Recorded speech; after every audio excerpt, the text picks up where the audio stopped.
며느리가 다른 남자와 은밀하게 통화하는 장면을 본다면 여러분은 어떻게 하시겠습니까? 그것도 아들 집 베란다, 얇은 커튼 뒤에서 숨죽인 채로 들어서는 안 될 이야기를 듣게 된다면 말입니다.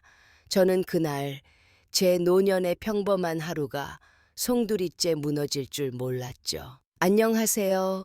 저는 정순자입니다. 제 이야기 들어주세요. 그날도 저는 평소와 다름없이 아들 집을 들렀습니다. 주말이면 청소를 도와주곤 했어요. 준호는 늘 바쁘고 유진이는 워낙 깔끔 떠는 성격이라 집이 어수선하지는 않았지만 구석구석 닦아내는 건 제 손이 빨랐죠. 걸레질을 하다 보면 괜히 마음도 편해지고 아직 쓸모 있는 엄마라는 자부심이 들곤 했습니다. 청소기를 돌리던 중이었어요. 현관 초인종 소리가 갑자기 울리더군요. 제가 손에 들고 있던 먼지떨이를 얼른 싱크대에 내려놓았죠. 낯선 발소리가 들려오는데 혹시 택배인가 싶기도 했습니다. 그런데 열쇠로 문을 여는 소리였어요. 저는 순간 당황했지요. 평소라면 아무렇지 않게 맞이했을 겁니다. 하지만 뭔가 모르게 제 몸은 본능처럼 움직였습니다. 가까운 베란다 쪽으로 발걸음을 옮겨 커튼 뒤에 몸을 숨겼죠. 마치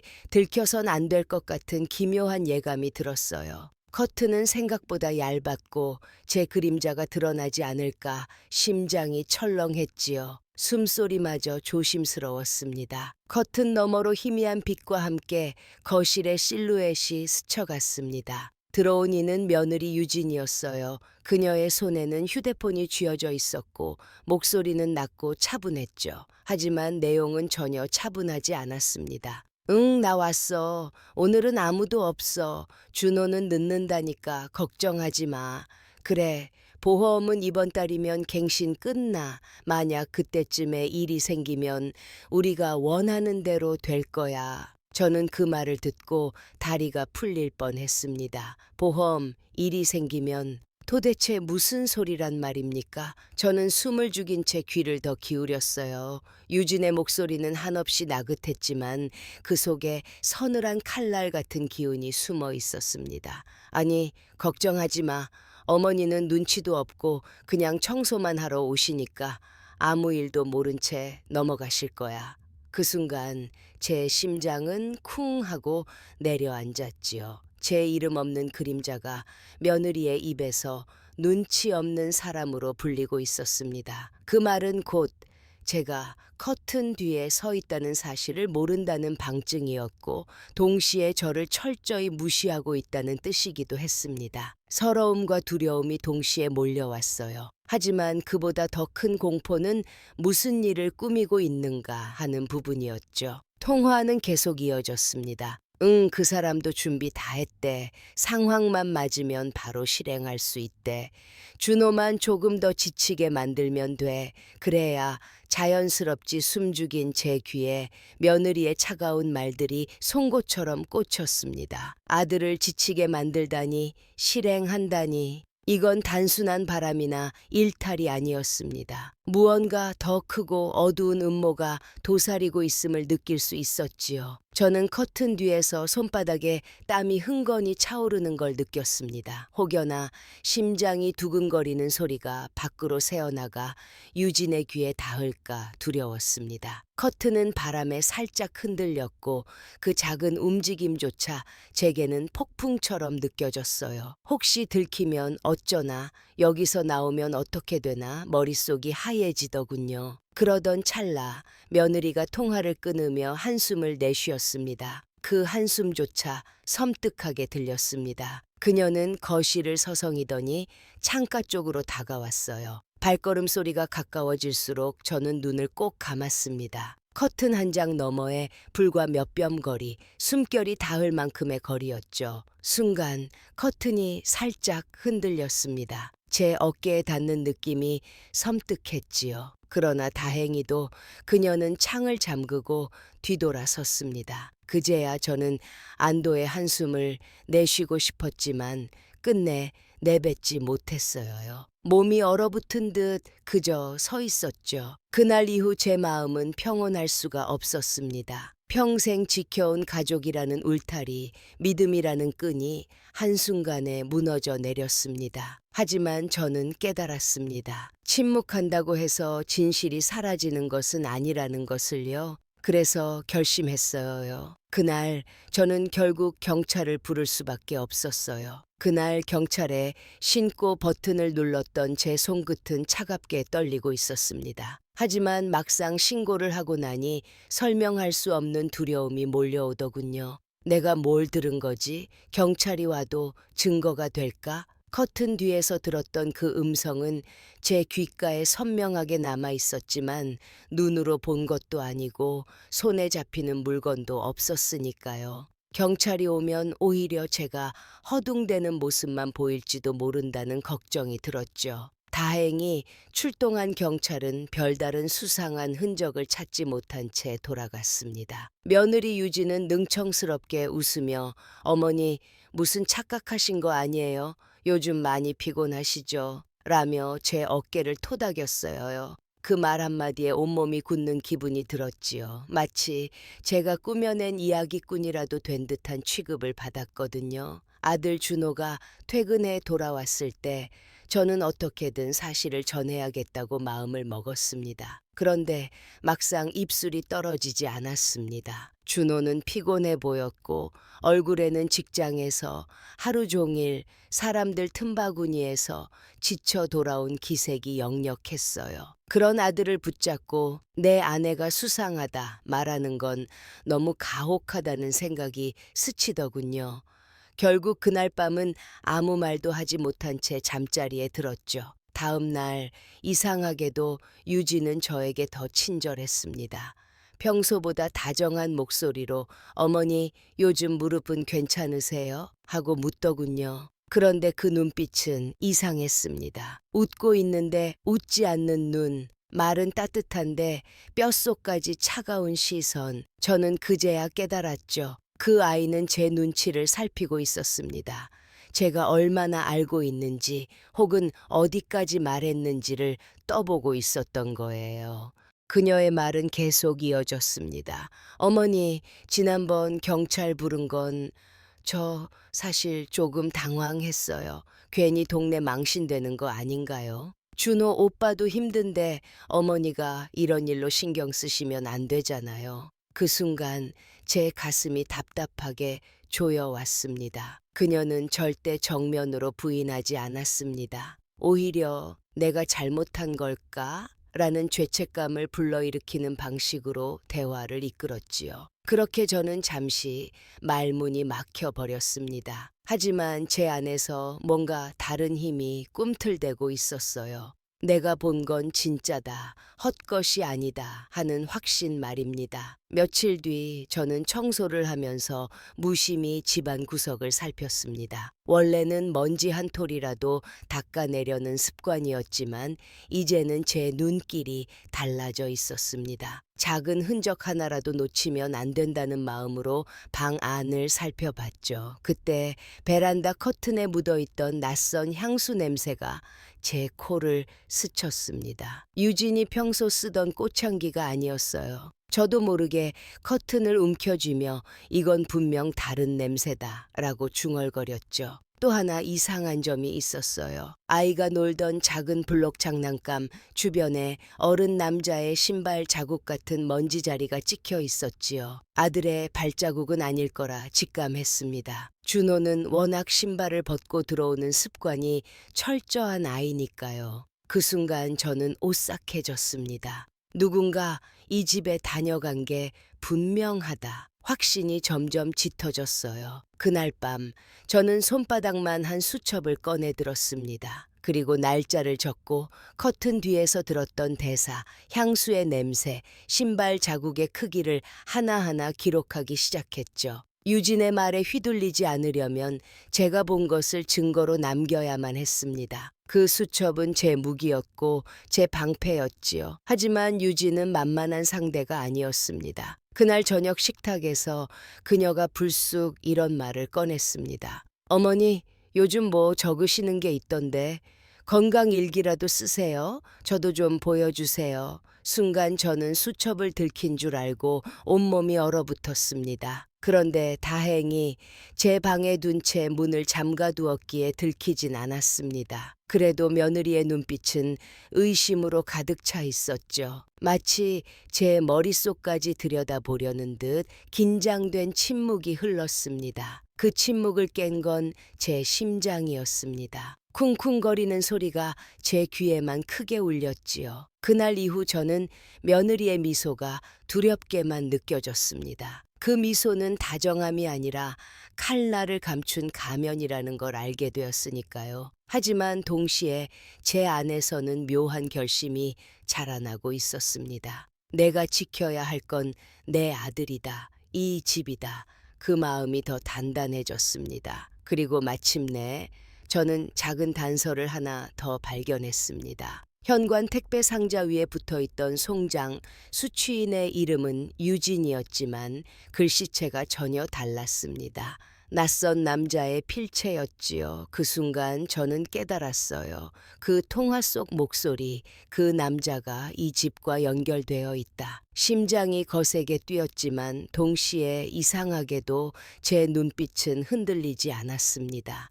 두려움 속에서도 싸워야겠다는 의지가 제 속에서 불붙고 있었던 겁니다. 그건 평생을 살아온 노년의 지혜에서 비롯된 고집 같은 것이었지요. 그날 밤 저는 수첩에 이렇게 적었습니다. 미소는 가면이었고 친절은 덫이었고 집안의 공기는 낯선 사람의 흔적이었다. 나는 기록하고자 한다. 진실을 숨기려는 그녀의 말에 맞서 나의 눈과 귀가 본 것을 남기고자 한다. 그리고 그 수첩을 꼭 쥔 채 저는 잠시 눈을 감았습니다. 며느리의 속삭임은 여전히 귀에 맴돌았지만 그 소리를 이겨낼 제 목소리도 이제는 조금씩 커지고 있었어요. 며칠 동안 제 머릿속은 복잡하기만 했습니다. 며느리 유진의 말 한마디, 눈빛 하나에도 수없이 흔들렸죠. 하지만 수첩에 기록된 글자들을 다시 들여다볼 때마다 마음은 조금씩 단단해졌습니다. 내가 본 건 환영이 아니다. 내가 맡은 냄새도 본 발자국도 모두 진실이다. 스스로를 다독이며 다시 증거를 찾고자 했습니다. 청소를 하는 제 손길은 예전과 달라졌습니다. 단순히 먼지를 닦는 것이 아니라 낯선 흔적을 찾는 작업이었죠. 싱크대 배수구를 열었을 때 작은 담배 꽁초 하나가 걸려 나오더군요. 준호는 비흡연자였고 유진도 담배를 피우지 않았습니다. 저는 그 담배를 손수건에 싸서 수첩 속에 보관해 두었지요. 작은 증거 하나라도 모아야 한다는 생각이 절실했어요. 거실 탁자 위에는 물컵 2개가 놓여 있었습니다. 유진은 보통 컵을 제자리에 바로 두는 깔끔한 성격이었는데 그날따라 컵 자국이 선명히 남아 있었죠. 유리컵 바닥에 물방울이 식탁보에 둥근 흔적을 남겼는데 크기가 서로 달랐습니다. 하나는 얇고 가벼운 유리컵이었고 다른 하나는 묵직한 맥주잔이었지요. 이 집에 또 다른 누군가가 다녀갔구나라는 생각에 등골이 오싹해졌습니다. 베란다로 나가 커튼을 젖히니 작은 흔적이 하나 더 있었습니다. 창틀에 미세한 손자국이 묻어 있었는데 그 손자국의 크기가 제 손보다 훨씬 컸습니다. 아들의 것일 수도 있었지만 준호는 평소 바쁜 회사 생활로 베란다에 나올 일이 거의 없었어요. 게다가 손자국 옆에는 검게 묻은 그을음 자국이 희미하게 남아 있었지요. 저는 순간적으로 떠올렸습니다. 그 담배와 연결된 사람일지도 몰라. 점점 퍼즐이 맞춰져 가는 듯했어요. 하지만 그와 동시에 유진의 태도도 변하기 시작했습니다. 그녀는 저를 향한 친절을 더 강하게 드러냈습니다. 저녁 밥상에서 일부러 제 앞에 고기를 덜어주며 어머니 많이 드셔야 돼요. 힘내셔야죠. 라고 말했죠. 그러나 저는 그 말이 더 무섭게 다가왔습니다. 힘내라는 말이 아니라 입 다물고 있어라는 협박처럼 들렸거든요. 저는 그날 밤 방에 혼자 앉아 수첩에 이렇게 적었습니다. 말은 껍질이다. 껍질은 달콤하지만 속은 날카롭다. 며느리의 미소는 껍질이고 그 안에 숨어 있는 건 칼날이었다. 며칠 뒤 뜻밖의 사람이 저를 불렀습니다. 같은 아파트 단지에 사는 문복자 씨였죠. 그는 저와 동갑내기 친구 같은 이웃이었습니다. 복자 씨는 조심스럽게 말했습니다. 정순 씨, 지난번에 내 집 앞에 낯선 남자 오가는 거 본 적 있어. 젊은 사람이었는데 택배 기사 같기도 하고 아니기도 하더라고. 두어 번은 본 것 같아. 그 말을 들은 순간 제 손끝이 떨렸습니다. 이제 제 눈과 코뿐 아니라 다른 사람의 눈까지 같은 방향을 가리키고 있었던 겁니다. 저는 곧장 수첩에 그 말을 옮겨 적었지요. 이웃 목격 증언, 낯선 남자, 두어 차례 출입. 그날 밤 저는 잠을 이룰 수 없었습니다. 집안에 누군가가 드나든다는 사실이 머릿속을 떠나지 않았죠. 제가 알고 있는 것보다 훨씬 큰 일이 벌어지고 있다는 직감이 엄습했습니다. 그런데 이상하게도 두려움만 있는 게 아니었습니다. 제 안에서는 더 강한 결심이 자라나고 있었죠. 끝까지 밝혀내야 한다. 내 아들을 지켜야 한다. 다음 날 저는 청소하는 척하며 아들의 서류 가방을 흐깃 보았습니다. 그 안에는 중요한 계약서들이 가득 들어 있었고 회사 기밀처럼 보이는 자료들도 섞여 있었어요. 그런데 서류들 사이사이에 이상한 흔적이 있었습니다. 누군가 손때를 탄 듯 종이 모서리가 구겨져 있었고 볼펜 자국이 낯설게 느껴졌습니다. 준호의 필체는 반듯했지만 거기 남은 글씨는 삐뚤고 날카로운 모양이었죠. 그 순간 저는 소름이 돋았습니다. 이건 단순한 불륜이 아니야. 내 아들의 일, 그의 인생까지 뒤흔드는 더 큰 사건이다. 그날 밤 유진은 마치 제 마음을 꿰뚫고 있는 듯 제 방 문을 두드렸습니다. 어머니, 요즘 많이 힘드신 것 같아요. 혹시 괜찮으시면 상담 받아보시는 게 어때요? 제가 좋은 병원 알아봐 드릴게요. 그녀의 미소와 다정한 말투가 너무나 무서웠습니다. 정신과 상담을 권하는 그 말은 곧 저를 망상증 노인으로 몰고 가려는 계략 같았거든요. 저는 순간적으로 수첩을 꽉 움켜쥐었습니다. 이게 내 증거다. 내가 헛것을 본 게 아님을 밝히고 말겠다. 그러나 그날 이후로 집안의 공기는 더 무겁게 가라앉았습니다. 발소리 하나에도 가슴이 철렁 내려앉았고 휴대폰 진동음에도 심장이 쿵쿵 뛰었죠. 저는 계속해서 기록하고 또 기록했습니다. 작은 흔적이 언젠가 큰 그림을 드러내리라 믿었기 때문이었어요. 그리고 마침내 결정적인 단서를 하나 더 찾게 되었습니다. 베란다 선반 뒤쪽 오래된 화분 아래에 낯선 물건이 숨겨져 있었죠. 작은 금속 상자였습니다. 열어보니 안에는 USB 하나가 들어있더군요. 그 순간 제 등골이 서늘하게 식었습니다. 이건 그냥 우연일 리 없어. 누군가 일부러 남겨둔 거야. 저는 USB를 꼭 쥔 채로 눈을 감았습니다. 심장이 터질 듯 뛰었지만 제 안에서는 차가운 결심이 또렷해지고 있었지요. 이제 이 싸움은 제게도 돌이킬 수 없는 길이 되어 버렸습니다. 손바닥에 닿는 USB의 차가운 감촉은 제 심장 박동보다 더 선명하게 느껴졌습니다. 작은 쇳덩이가 이렇게 무겁게 느껴진 적은 없었지요. 저는 떨리는 손으로 그것을 수첩 속에 숨겨두었습니다. 하지만 머릿속은 복잡했습니다. 이걸 직접 열어봐야 하나? 아니면 경찰에게 바로 건네야 하나? 고민은 깊어졌고 그날 밤은 한숨도 이루지 못했어요. 다음 날 저는 조심스레 경찰서를 찾았습니다. 며칠 전 출동했던 형사 오지민 씨가 제게 눈길을 주더군요. 그는 무표정했지만 묘하게 신뢰할 수 있는 분위기를 풍겼습니다. 마치 많은 사건을 다루어 본 사람의 묵직한 눈빛이었죠. 형사님, 이걸 좀 봐주셨으면 합니다. 저는 작은 봉투 속에 USB를 넣어 내밀었습니다. 형사는 잠시 저를 바라보더니 말없이 봉투를 받아들였지요.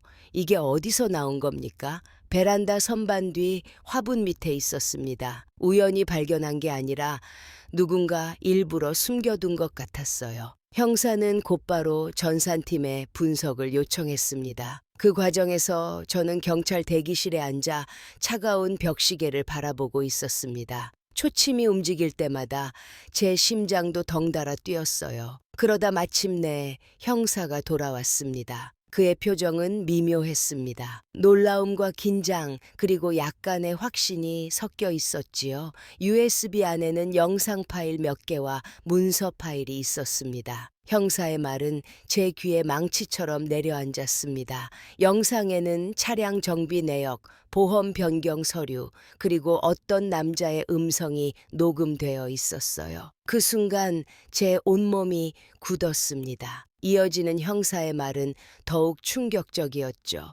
목소리가 분명히 대화를 나누는 장면이었는데 이런 말이 있었습니다. 이번 건은 실수 없이 진행해야 한다. 사고처럼 보여야 하고 절대 들켜선 안 된다. 저는 눈을 감았습니다.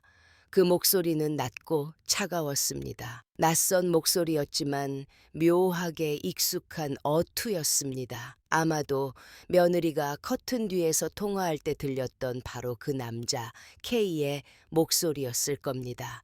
제 등골을 타고 식은땀이 흘러내렸습니다. 형사는 조심스럽게 제게 물었습니다. 혹시 이 목소리를 들어본 적 있습니까? 얼굴은 본 적 없어요. 하지만 들은 적은 있습니다. 그날 커튼 뒤에서 숨죽여 듣고 있었을 때 며느리가 통화하던 그 목소리였죠. 제 말에 형사의 눈빛이 잠시 흔들리더군요. 그는 곧 메모를 하며 고개를 끄덕였습니다. 알겠습니다. 이건 중요한 단서가 될 수 있습니다. 하지만 아직 확실한 증거는 부족합니다. 더 많은 자료가 필요합니다. 형사의 말은 차갑지만 현실적이었어요. 저는 순간적으로 마음이 무너지는 듯 했지만 곧 수첩을 떠올렸습니다. 제가 매일 적어둔 기록들이야말로 제 무기였죠. 저는 수첩을 꺼내 형사에게 보여주었습니다. 향수 냄새, 발자국, 담배꽁초, 택배 송장, 그리고 오늘 들은 이웃 복자 씨의 증언까지. 형사의 눈빛이 조금 달라졌습니다. 생각보다 꼼꼼하시군요. 이 정도면 신빙성이 높습니다. 계속 기록을 남겨주십시오. 형사의 말에 저는 이상한 힘을 얻었습니다. 내가 미친 게 아니라는 확신이 조금씩 생겨났죠. 며느리의 가스라이팅에 휘둘리던 제 마음은 형사의 짧은 인정 한마디로 버틸 힘을 얻었던 겁니다. 하지만 동시에 새로운 두려움이 엄습했습니다. USB가 제 손에서 경찰 손으로 넘어갔다는 사실을 유진이 알게 되면 어쩌죠? 그녀는 결코 가만히 있지 않을 겁니다. 그 미소 뒤에 감춰진 서늘한 기운을 이미 너무 많이 보아왔으니까요. 그날 저녁 집으로 돌아오자 유진은 어김없이 반짝이는 미소로 저를 맞았습니다. 어머니, 어디 다녀오셨어요? 오늘은 늦으셨네요.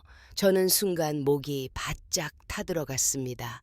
혹시 눈치챈 걸까? 그녀의 미소는 평소와 다르지 않았지만 저는 그 속에 숨어있는 칼끝을 느낄 수 있었죠. 저녁을 먹으며 그녀는 은근슬쩍 말을 꺼냈습니다. 어머니, 요즘 무슨 고민 있으세요? 괜히 혼자 소갈이하지 마시고 저한테 말씀하세요. 제가 도와드릴게요. 그녀의 말은 다정했지만 저는 차라리 차갑게 돌려 말하는 게 낫겠다 싶을 만큼 무서웠습니다. 도와주겠다니 그 말 속에는 분명히 네가 뭘 알고 있든 입 닫아라는 경고가 담겨 있었거든요. 그날 밤 저는 수첩에 다시 글을 남겼습니다. USB에서 들은 목소리, 며느리의 가면 같은 미소, 모든 퍼즐이 하나로 맞춰지고 있다. 이제는 더 이상 물러설 수 없다. 나는 증인이자 기록자다. 나는 끝까지 지켜보고자 한다. 창밖에서는 바람이 불어와 커튼을 흔들었습니다. 그 흔들림이 마치 제 마음 같았지요. 두려움 속에서도 흔들리며 그러나 꺾이지 않고 서 있는 작은 나무처럼 저는 침대에 앉아 눈을 감았습니다. 그리고 마음속으로 다짐했죠. 내 아들을 지키기 위해서라면 끝까지 싸우겠다. USB 사건 이후 며느리의 태도는 달라졌습니다. 전에는 은근히 저를 가스라이팅하던 그녀가 이제는 대놓고 저를 흔들려 했죠. 저녁 밥상 앞에서 그녀는 슬쩍 이런 말을 꺼냈습니다. 어머니, 요즘 들어 점점 더 예민해지시는 것 같아요. 저를 자꾸 의심하시는 것 같은데 혹시 무슨 오해가 있으신 건가요? 그녀는 미소를 지으며 말했지만 제 가슴은 철렁 내려앉았습니다. 며느리의 미소 뒤에 숨겨진 칼끝을 이제는 너무 잘 알고 있었으니까요. 저는 침묵했습니다. 그러나 제 침묵이 곧 그녀에게는 인정처럼 보였을지도 모릅니다. 그녀는 바로 이어서 말했지요. 사실은 저도 요즘 힘들어요. 준호 오빠는 늘 바쁘고 저는 혼자 아이 돌보고 이런 얘기 누구한테도 못했는데 어머니라면 들어주실 줄 알았어요. 그 말에 저는 잠시 흔들렸습니다. 하지만 곧 깨달았지요. 그건 저를 동정심으로 묶어두려는 함정이라는 걸요. 저는 속으로만 다짐했습니다. 이제는 어떤 말에도 흔들리지 말자. 나는 본 것을 믿어야 한다. 며칠 후 저는 또 하나의 수상한 장면을 목격했습니다. 새벽에 일찍 눈이 떠져 베란다로 나갔는데 현관문이 살짝 열려 있었어요. 이 시간에 누가 나갔다 들어온 걸까? 발자국은 희미했지만 신발 바닥에 묻은 흙이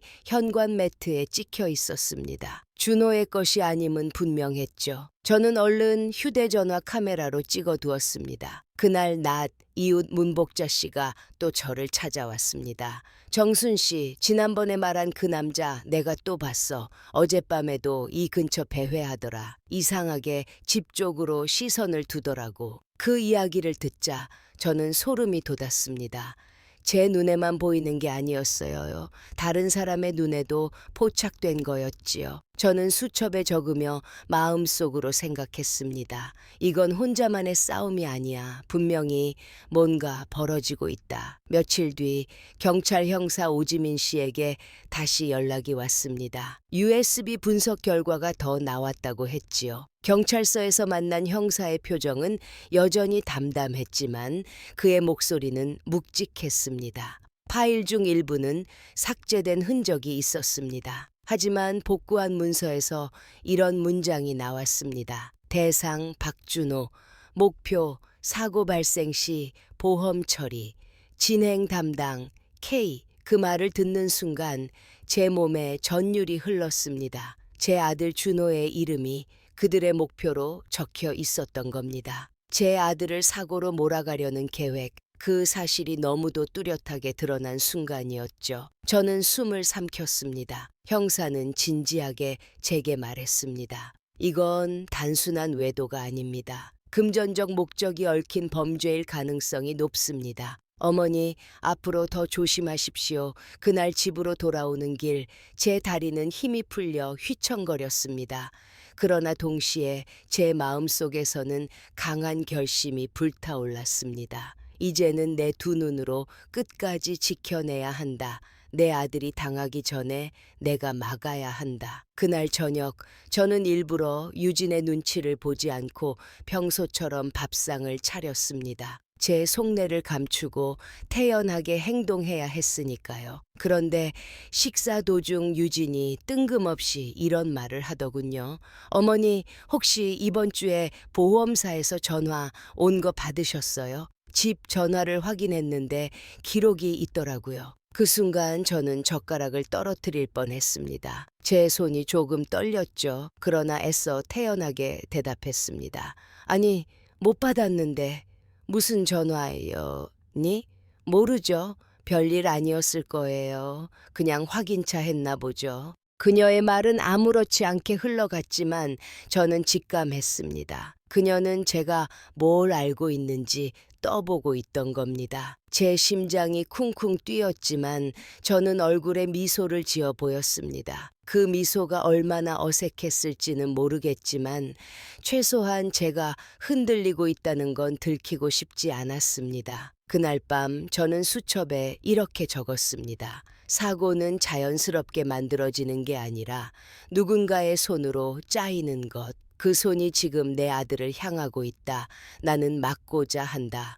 내가 지켜보고 있다는 걸 끝내 알게 하더라도 절대 물러서지 않고자 한다. 창밖에는 바람이 세차게 불고 있었습니다. 커튼이 크게 흔들렸고 그 모습이 마치 제 불안한 마음을 드러내는 것 같았죠. 하지만 그 흔들림 속에서도 저는 결심을 다졌습니다. 이제 이 싸움은 끝까지 가야 하는 싸움이라는 걸 깨달았거든요. 경찰에게 USB 내용을 전해 들은 후 저는 며칠 동안 잠을 이루지 못했습니다. 제 아들의 이름이 누군가의 목표로 적혀 있었다는 사실이 머릿속을 떠나지 않았거든요. 그 글자를 떠올릴 때마다 심장이 내려앉았고 손끝은 떨렸습니다. 하지만 두려움에만 매달릴 수는 없었지요. 지금 제가 해야 할 일은 더 많은 증거를 찾는 것이었습니다. 그날 이후 저는 집안 구석구석을 더 유심히 살폈습니다. 책장 뒤,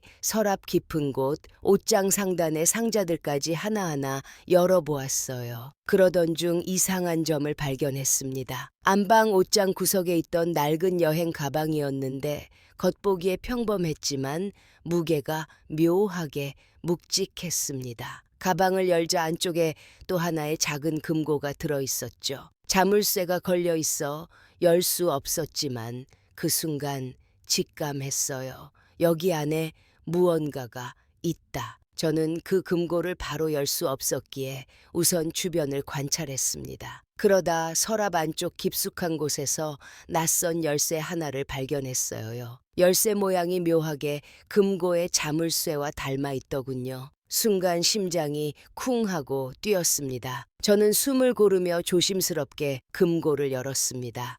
딸깍 소리와 함께 열리는 순간 제 눈앞에 놓인 것들은 충격이었어요. 안에는 두툼한 서류 봉투, 몇 장의 사진, 그리고 또 다른 USB가 들어있었습니다. 서류 봉투 안에는 보험 관련 서류들이 빼곡히 들어있었는데 놀랍게도 피보험자가 모두 제 아들 준호의 이름으로 되어 있었지요. 보험 수익자는 대부분 유진이었고요. 손끝이 떨렸습니다. 문서에는 사고 발생 시 즉시 지급이라는 문구가 선명히 적혀 있었고 여러 건의 보험이 겹겹이 들어 있었습니다. 그야말로 아들을 사고로 몰아넣기 위해 치밀하게 준비한 흔적이었죠. 사진 몇 장은 더 섬뜩했습니다. 준호가 출근길에 걷는 모습, 퇴근 후 집 앞에서 전화를 받는 모습이 몰래 찍혀 있었거든요. 이건 그냥 단순한 바람이 아니야. 아들을 죽음으로 몰고 가려는 범죄야.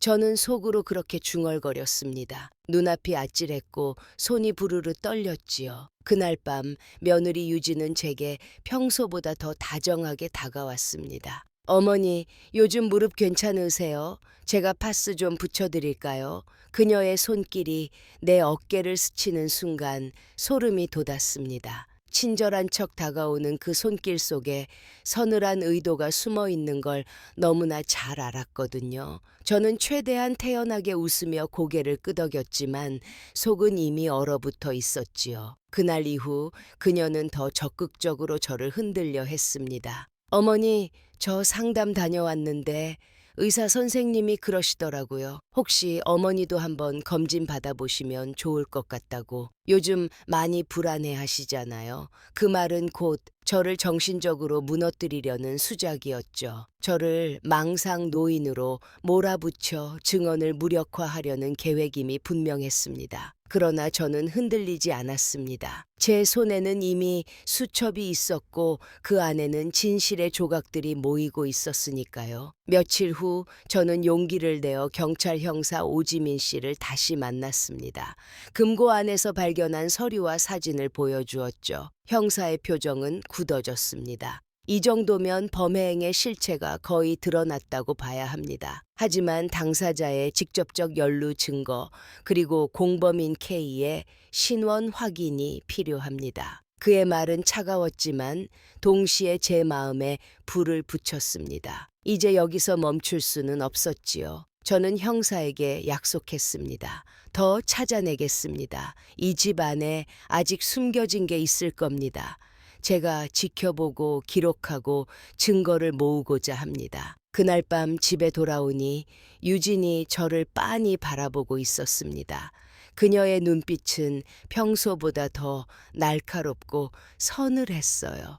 어머니, 요즘 어딜 자주 다니시던데 혹시 무슨 일 있으세요? 그녀의 물음에 제 심장은 잠시 멎는 듯 했지만 저는 태연한 척 고개를 저었습니다. 아니, 그냥 산책 좀 다녀왔어. 산책이요? 산책을 하면서 무얼 그렇게 적으시는 건데요? 그녀의 시선이 제 수첩으로 향하는 순간 저는 숨이 턱 막혔습니다. 하지만 얼른 웃으며 대답했죠.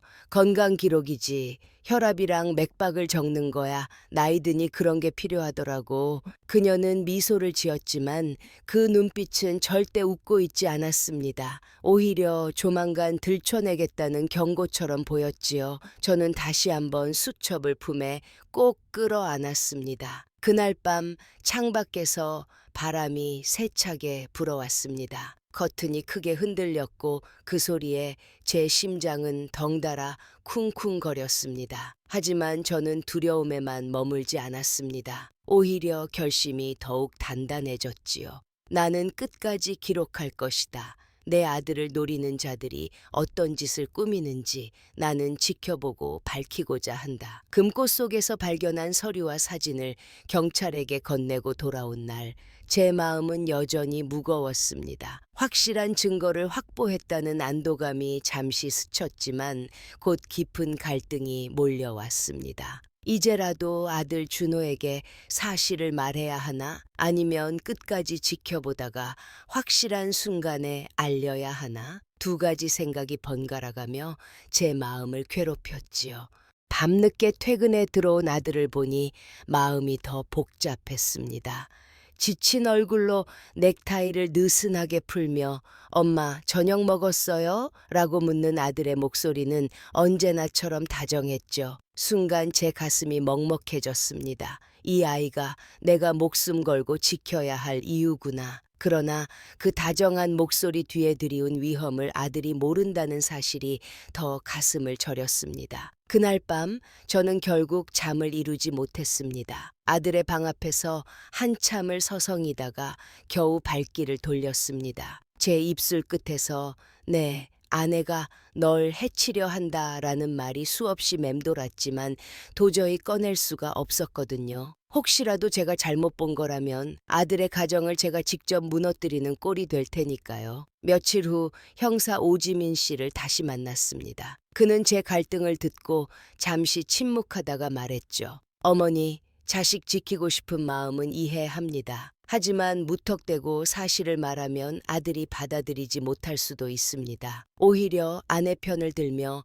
어머니를 몰아쓸 수도 있어요. 그러니 지금은 조금만 더 참으십시오. 증거가 완전히 쌓이면 그때 말씀하세요." 형사의 조언은 합리적이었지만 제 마음은 여전히 편치 않았습니다. 그러나 저는 그의 말대로 조금 더 기다리기로 했습니다. 대신 저는 기록을 더 치밀하게 남기고 아들의 생활 패턴까지 조심스레 지켜보기로 했습니다. 그 무렵 며느리 유진의 태도는 더욱 노골적으로 변했습니다. 아침밥을 차려놓고는 제게 대놓고 이런 말을 하더군요. "어머니, 요즘 어디 다니시는지 제가 다 알고 있어요. 경찰서에도 가셨다면서요? 어머니, 그렇게까지 하시면 우리 집이 어떻게 되겠어요?" 그녀의 미소는 사라지고 목소리는 차갑게 떨렸습니다. 저는 순간 숨이 막혔지만 꿋꿋하게 맞섰습니다. "나는 네가 뭘 꾸미는지 다 보고 있어. 그리고 기록하고 있어." 제 말에 그녀의 눈빛이 흔들렸습니다. 그러나 곧 다시 미소를 띠며 말했지요. "어머니, 증거가 뭐가 있어요? 다 어머니 상상 아니에요? 준호 오빠가 들으면 뭐라고 할까요?" 그녀의 말은 제 마음을 흔들려 했지만 저는 이미 단단해진 상태였습니다. 흔들리지 않고 자리에서 일어나 방으로 들어와 수첩을 열었습니다. 며느리, 경찰 출입, 사실 인지, 위협성 발언 확인. 그렇게 적으며 스스로에게 다짐했지요. 두려워도 기록하자. 기록은 거짓말하지 않는다. 며칠 뒤 저는 또 하나의 수상한 점을 발견했습니다. 아들의 차량 정비 내역서를 우연히 보게 되었는데 브레이크 점검 기록이 이상했습니다. 정비 날짜가 겹치는데도 서명이 다른 사람 필체로 되어 있었지요. 순간 등골이 서늘해졌습니다. 혹시 이게 그들이 준비하는 사고의 일부가 아닐까? 저는 바로 형사에게 전화를 걸었습니다. 형사는 잠시 듣더니 낮은 목소리로 말했죠. 어머니, 그건 심각한 단서입니다. 정비소에 직접 확인해 보겠습니다. 아드님 차량은 당분간 절대 타지 않게 하세요. 그 말에 저는 가슴이 철렁 내려앉았습니다. 아들에게 당장 말해야 할 것 같았지만 형사의 조언대로 우선 아들의 출퇴근 방식을 바꾸는 방법을 생각했습니다. 다음 날 저는 일부러 아들에게 이렇게 말했죠. 준호야, 요즘 교통사고 많다던데 내 차 좀 이상하지 않니? 엄마가 아는 기사분이 있는데 그분 차로 당분간 출퇴근하면 어떻겠니? 아들은 의아해했지만 마침 차에서 소음이 난다며 제 말을 따랐습니다. 그 순간 저는 안도의 한숨을 내쉬었지요. 그러나 며느리 유지는 곧 눈치챘습니다. 어머니, 왜 갑자기 차를 바꾸라고 하신 거예요? 정비는 이미 다 했는데 그녀의 눈빛은 의심으로 번쩍였지만 저는 태연하게 대답했습니다. 그냥 불안해서 그랬어. 요즘 뉴스 보니까 사고도 많고 제 목소리는 최대한 담담했지만 속으로는 심장이 쿵쿵 뛰고 있었습니다. 그날 밤 저는 수첩에 다시 기록을 남겼습니다. 브레이크 정비 기록 위조, 차량 위험 가능성 확인, 아들 출퇴근 경로 변경 완료, 며느리 의심 심화. 그러나 나는 포기하지 않고자 한다. 창밖을 보니 늦은 밤인데도 아파트 단지 입구에 낯선 차 한 대가 서 있었습니다. 엔진은 꺼져 있었지만 안에 누군가 앉아있는 실루엣이 보였지요. 순간 등골이 오싹했습니다. 그 사람이 바로 K일지도 모른다는 생각이 머릿속을 스쳤습니다. 저는 그 장면을 눈에 새겨두며 마음속으로 다짐했습니다. 이제 이 싸움은 내 안의 갈등이 아니라 밖으로 드러난 전쟁이다. 사랑으로 아들을 감싸야 하지만 동시에 냉정한 경계로 지켜야 한다. 나는 어머니이자 증인이고 방패다. 창밖에서 낯선 차의 실루엣을 목격한 그날 이후 제 마음은 더욱 무거워졌습니다. 아들을 지켜야 한다는 결심은 단단해졌지만 동시에 며느리의 눈빛은 점점 더 노골적으로 변해갔거든요. 예전에는 달콤한 말과 가식적인 미소로 감췄다면 이제는 대놓고 저를 몰아붙이려 했습니다. 어머니, 요즘 계속 이상한 말씀만 하시는 것 같아요. 보험이니 사고니 혹시 어디 아프신 거 아니세요? 그녀는 식탁 위에서 젓가락을 내려놓으며 제 눈을 똑바로 바라봤습니다. 눈빛은 차갑게 빛났고 목소리는 낮지만 단호했죠. 저는 순간 숨이 막혔지만 태연한 척 대답했습니다. 아니야, 그냥 조심하라는 거지. 세상에 무슨 일이 일어날지 모르니까. 하지만 제 목소리는 떨리고 있었습니다. 유진은 그 떨림을 놓치지 않았지요. 그녀는 미소를 지으며 그러나 비아냥거리는 듯한 어투로 덧붙였습니다. 어머니, 혹시 정신과 한번 가보시는 게 어때요? 제가 좋은 의사 선생님 소개해 드릴 수 있는데. 그 말은 제 뒷목을 서늘하게 만들었습니다. 이제는 완전히 저를 망상 노인으로 몰아가려는 의도가 분명했으니까요. 그러나 저는 지지 않았습니다. 방에 들어가 수첩을 꺼내들며 떨리는 손으로 적어 내려갔습니다. 며느리, 정신과 권유, 나를 무너뜨리고자 하는 노골적 시도, 그 순간 깨달았습니다. 그녀는 이미 제 눈치를 다 알고 있었고 이제는 정면으로 제 입을 막으려는 단계에 들어섰다는 것을요. 하지만 저는 물러서지 않기로 했습니다. 며칠 뒤 저는 형사 오지민 씨를 찾아가 지금까지의 기록을 모두 건넸습니다. USB, 보험 서류, 사진, 그리고 수첩까지. 형사는 잠시 말없이 페이지를 넘기더군요. 제 삐뚤빼뚤한 글씨 사이에서 사건의 퍼즐을 맞추고 있었겠지요. 어머니, 이 정도면 사건의 뼈대는 충분히 드러났습니다.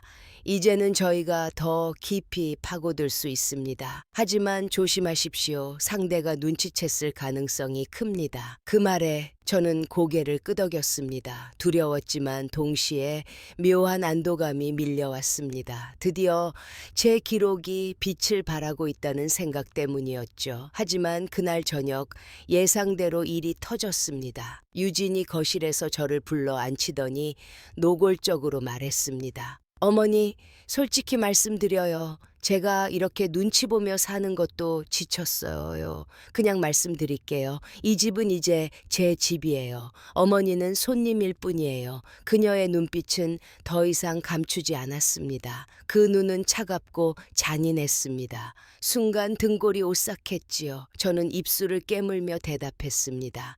네가 뭘 꾸미든 나는 다 보고 있어. 나는 침묵하지 않아. 그녀는 잠시 놀란 듯했지만 곧 웃음을 터뜨렸습니다. 어머니, 그 말을 누가 믿을까요? 준호 오빠요? 아니면 경찰이요? 결국 다들 어머니를 불쌍한 노인으로만 보겠죠. 그 말은 잔인했지만 저는 이미 물러설 수 없는 사람이었습니다. 저는 다시 방으로 들어가 수첩을 펼쳤습니다. 떨리는 손으로 글자를 눌러 적었지요. 며느리, 정체 드러냄, 더 이상 가면을 쓰지 않음.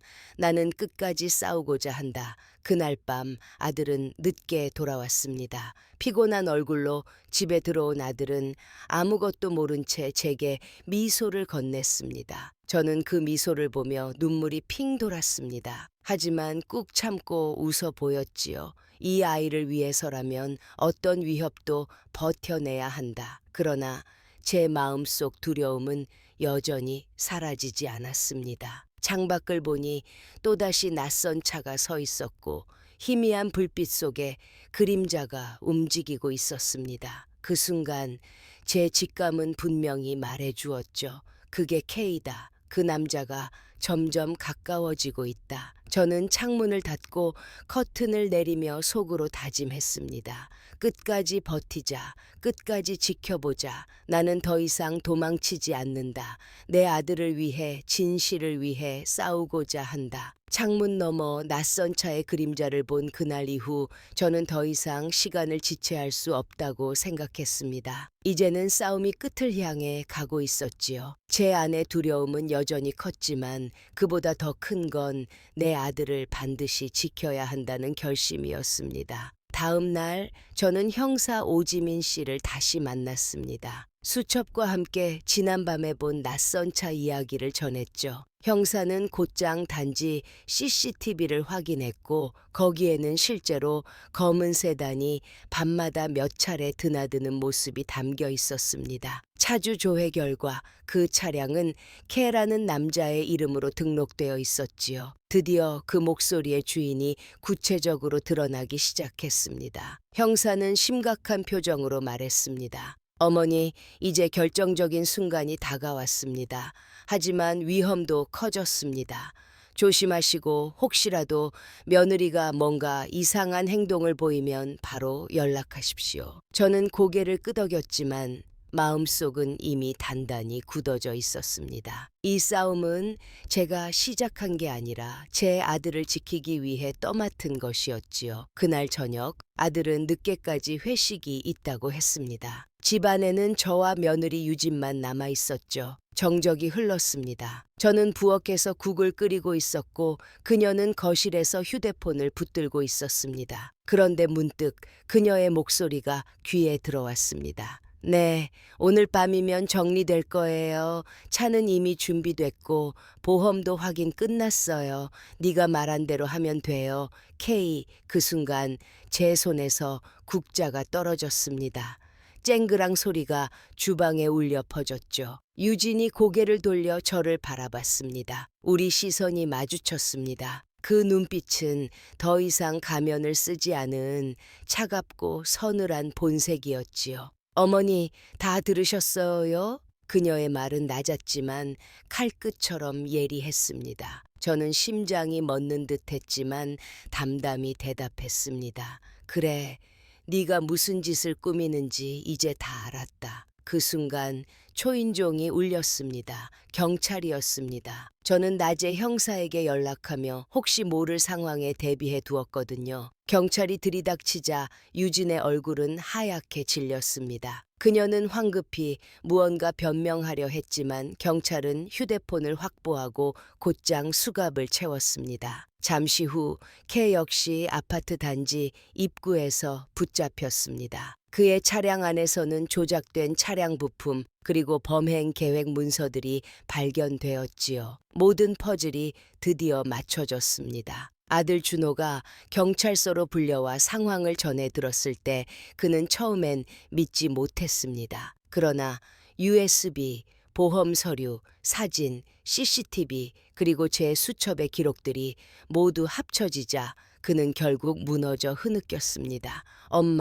엄마가 아니었으면 난...